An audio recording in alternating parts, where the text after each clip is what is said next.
అప్పుల బాధలు వెంటాడుతున్నాయా? అయితే 6 JVR వారి జాతిరత్నాలు ధరించండి. హలో అండి, అందరికీ నమస్కారం. నేను మీ కట్టా కార్తీక్. సపరివార సకుటుంబ సమేతంగా జగన్మోహన్ రెడ్డి గారి కుటుంబం జైలుకి పోబోతుందా? ఎందుకంటే ఏపీ సారా స్కామ్లో ఇప్పటికే మిథున్ రెడ్డి అరెస్ట్ అయి ఉన్నారు. తర్వాత వైఎస్ భారతి గారికి, వైఎస్ జగన్మోహన్ రెడ్డి గారికి నోటీసులు వెళ్తాయనేటువంటి చర్చ ఆంధ్రప్రదేశ్ రాజకీయాల్లో బలంగా జరుగుతూ ఉంది. మీరు అనొచ్చు, జగన్మోహన్ రెడ్డి గారు అంటే ఓకే, ఎందుకంటే షార్ట్ షీట్లో కూడా జగన్మోహన్ రెడ్డి గారి పేరు పొందుపరిచారు కాబట్టి. మరి భారతి గారికి ఏం సంబంధం అంటే, భారతీ సిమెంట్స్లో డైరెక్టర్గా పనిచేస్తున్నటువంటి బాలాజీ గోవిందప్ప ఇప్పటికే ఈ కేసులో అరెస్ట్ అయి ఉన్నారు. అతను ఇప్పటికే జైల్లో ఉండి ఉన్నారు. కాబట్టి భారతీ సిమెంట్స్ని మెయింటైన్ చేస్తున్నటువంటి, అందులోనూ బాలాజీ గోవిందప్ప వైఎస్ భారతీ రెడ్డి గారికి ఫైనాన్షియల్ అడ్వైజర్గా కూడా ఉన్నారంట. ఇవాళ కాంగ్రెస్ పార్టీ కీలక నేత మాణిక్యం ఠాగూర్ కీలకమైన ట్వీట్ చేశారు. ఇప్పుడు మిథున్ రెడ్డి, బాలాజీ గోవిందప్ప వీళ్ళంతా కాదు, కీలకమైనటువంటి వ్యక్తి. ఈ స్కామ్కు కీలకమైనటువంటి సూత్రధారులు Mrs and Mrs Jaganmohan Reddy. అంటే వైఎస్ జగన్మోహన్ రెడ్డి గారి దంపతులే ఈ మొత్తం కుంభకోణానికి సూత్రధారులు అని చెప్పేసి మాణిక్యం ఠాగూర్ మాట్లాడిన తర్వాత, ఈ కేసులో భారతీ రెడ్డి గారు కూడా ఏమైనా అవకాశం ఉందా, ఆమెకు కూడా విచారణ పిలిచి అవకాశం ఉందా అనేటువంటి చర్చ జరుగుతూ ఉంది. సరే, జగన్మోహన్ రెడ్డి గారు, భారతీ రెడ్డి గారు అరెస్ట్ అవుతారా అనే విషయం పక్కన పెట్టేస్తే, జగన్మోహన్ రెడ్డి గారికి మాత్రం ఖచ్చితంగా విచారణ పిలిచే అవకాశం ఉంది. ఆగస్టులో జగన్మోహన్ రెడ్డి గారు అరెస్టు జరుగుతుందనే చర్చ చాలా బలంగా జరుగుతూ ఉంది. ఇది ఒక పక్క నడుస్తూ ఉండగానే వైఎస్ వివేకానంద రెడ్డి గారి కేసు మళ్ళీ తెర మీదకి వచ్చింది. వైఎస్ వివేకానంద రెడ్డి గారి కేసులో తెలంగాణ హైకోర్టు వైఎస్ అవినాష్ రెడ్డి గారికి ఇచ్చినటువంటి బెయిల్ పిటిషన్ని రద్దు చేయాలి. అతను బెయిల్లో బయట ఉండటం వల్ల కేసుని ఇన్ఫ్లుయెన్స్ చేస్తూ ఉన్నారు. ఈ కేసులో ఇప్పటికే కీలకమైన అనుమానితులు, సాక్షులు, నిందితులు మొత్తం 6 చనిపోయారు ఈ 6 సంవత్సరాల కాలంలో. అతను బయట ఉండటం వల్ల మా మీదే రివర్స్ కేసులు పెట్టారు. సిబిఐ అధికారి రామ్ సింగ్ మీద కూడా కేసులు పెట్టారు. కాబట్టి ఈ కేసును ఇన్ఫ్లుయెన్స్ చేస్తున్నాడు. కాబట్టి వైఎస్ అవినాష్ రెడ్డికి ఇచ్చినటువంటి బెయిల్ని రద్దు చేయాలి అని చెప్పేసి వైఎస్ సునీత దంపతులు, వైఎస్ వివేకానంద రెడ్డి కూతురు, అల్లుడు కలిసి సుప్రీంకోర్టులో పిటిషన్ దాఖలు చేశారు. అయితే వీళ్ళు పిటిషన్ ఏప్రిల్లోనే దాఖలు చేశారు. కాకపోతే అప్పుడు వైఎస్ అవినాష్ రెడ్డికి సంబంధించినటువంటి లాయర్లు, మేము కౌంటర్ దాఖలు చేయడానికి మాకు కొంత సమయం కావాలి అని చెప్పేసి జస్టిస్ సంజయ్ ఖన్నాని అడిగారు. దానికి అప్పుడున్నటువంటి న్యాయమూర్తి గారు ఈ కేసుని జూలై వరకు వాయిదా వేసి ఆ న్యాయవాదులు టైం ఇచ్చారు. ఇప్పుడు జస్టిస్ సంజీవ్ ఖన్నా మారారు, కొత్త న్యాయమూర్తి టేకప్ చేస్తున్నారు ఈ కేసుని. సో ఈ కేసు బెయిల్ పిటిషన్ రద్దు అనేటువంటిది మళ్ళీ ఇవాళ కోర్టు ముందుకు వచ్చింది.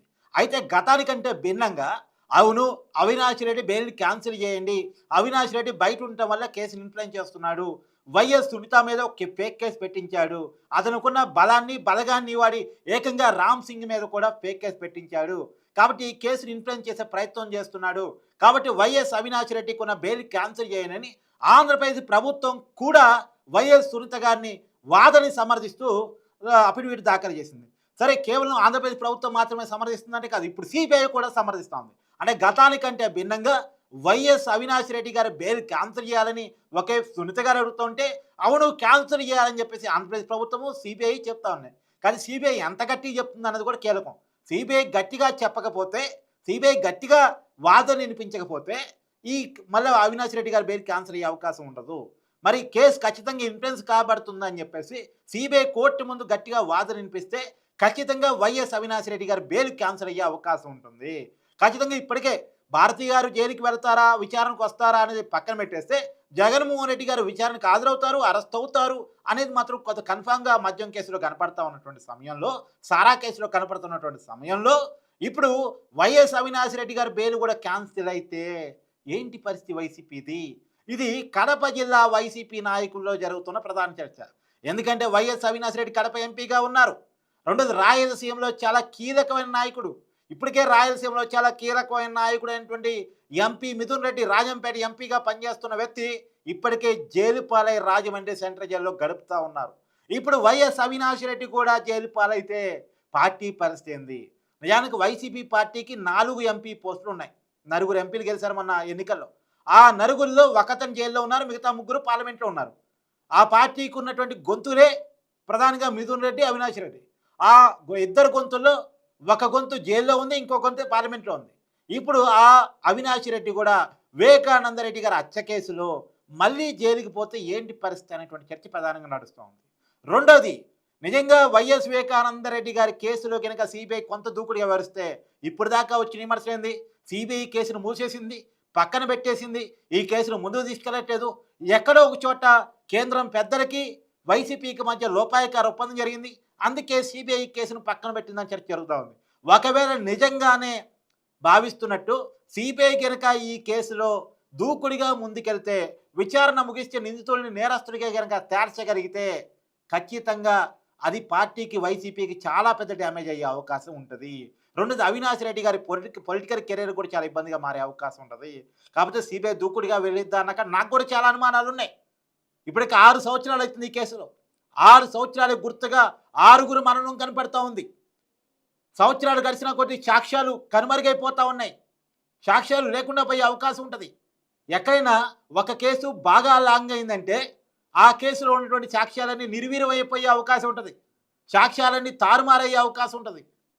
కాబట్టి ఈ కేసు ఎక్కువ కాలం లాగితే ఖచ్చితంగా నిందితులు తప్పించుకునేటువంటి అవకాశం ఉండొచ్చు, నిందితులు నిర్దోషులుగా మారే అవకాశం ఉండొచ్చు, సాక్ష్యాలు నిర్వీర్యమైపోవచ్చు అనే అనుమానం చాలా మందిలో ఉంది.